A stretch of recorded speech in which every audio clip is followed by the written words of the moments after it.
What's up, gang? Carlton Flowers here, your crypto pro, with a flash update on Ethereum. We're going to look at the 4-hour and then the 1-day chart and see what's happening. And this is unrehearsed. I'm just going to look at the chart and call it like I see it, and without any influence of any of the big mouths on YouTube with all their crazy predictions. So starting out on the 4-hour chart, here we are. Actually, that's the 1 day. Let's flip back to the 4-hour and let's expand this a little bit. What do we have here?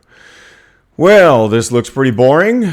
We see price kind of side banding along, and we've got our 200 EMA that is just languishing along, kind of losing its steam, and the 50 EMA that's plopping along, dipping down, staying underneath the 200, which confirms on the 4-hour chart that this is just a general bearish trend. So let's look and see what the stochastic is doing right now. So we have this big stochastic peak here, and looking right up above, we can see right off the bat that we're not getting a good return on our investment for that stochastic cycle.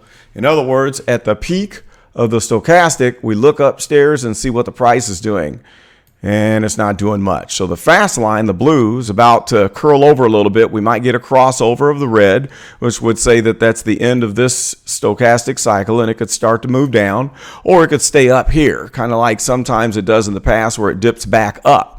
But when we look at every previous peak, we can kind of tell generally what's going on. At this peak, there's a nice little lower high from the previous. At this one, another lower high. This one matched kind of this peak here, but it's still lower than the first one. This one was a dud, lower high. This one here took out the previous one, but not the last two. And then, of course, this small one here was not much of a peak, another lower high, and then it brings us to this one. So then here on the MACD, this is looking like we're kind of trying to creep back up a little bit. The oscillators are in the negative zone, but they are opened up with a little bit of momentum, and we've got some green bars printing. But then again, what does the price say upstairs? While we're up here in the green zone, we're not returning a higher price, so we're not pushing higher. So the overall trend here on the 4-hour chart for right now is down, bearish. Now let's clear that out and let's see what the 1-day chart looks like really quickly. Let's scrunch this down. All right, what do we have? This is interesting.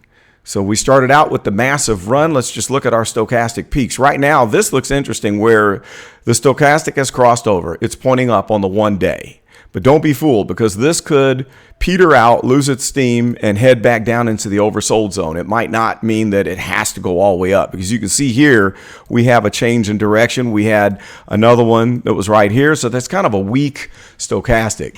Now, what do we notice on these peaks? We had a nice high there. We had a higher high here. Stochastic stayed in the overbought zone during this entire time while we had that massive run. So at this peak, higher high. And then at the next one, we really stayed here in the overbought zone for this whole chunk as we pushed up to the all-time high. And then since then, definite downtrend. So on the 1 day, I'm looking at the 50, which is coming down, headed towards the 200. No death cross there yet, which is nothing big anyway, because these are lagging indicators. Their movement is dictated by the price. So the price is going to go down. Of course, the moving averages are going to go down. I don't know why people get so worked up about death crosses.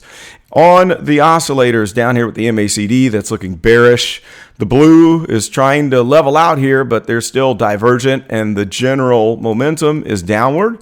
We have a few light red candles, which says we're trying to fight back to the zero line, but we're not getting anything that is happening in relation to the price. So we had these couple little green candles where we fought back to the 200 EMA, and will it stick to that 200? I don't know. So if we fail that 200, well, first of all, if we break to the upside, we could hit this volume node at 2400 right there. But if it does not, then we will need to look at this volume node here, somewhere around what? Is that 1800? 1900. The next big volume node is down here at about 1300. And then there's this next one here that's just below 1200. So those are possible targets where the most immediate is the highest probability, less probable, least probable. But with the overall momentum pointing downward, I'm kind of not too excited about this, so I'm going to wait. I definitely would not do anything with Ethereum, but kind of sit on it and watch as we just dropped below. We're at 19.99 now, so we're going to party like it's 19.99 and wait to see what is going to happen at the end of this one-day candle if we stick this 200 EMA. All right. So the stochastic, like I said, this could return up to oversold, but then again, it could also fail and it could just do a little reversal and drop back down. So the momentum is bearish, nothing to write home about. This is not exciting. So that's all I've got for ETH. Post a comment below. What do you think about the movement and what's going to happen in the next few days? Do you see a break to the upside, or do you think we continue the bearish momentum? That's all I got. This is Carlton. I'm out.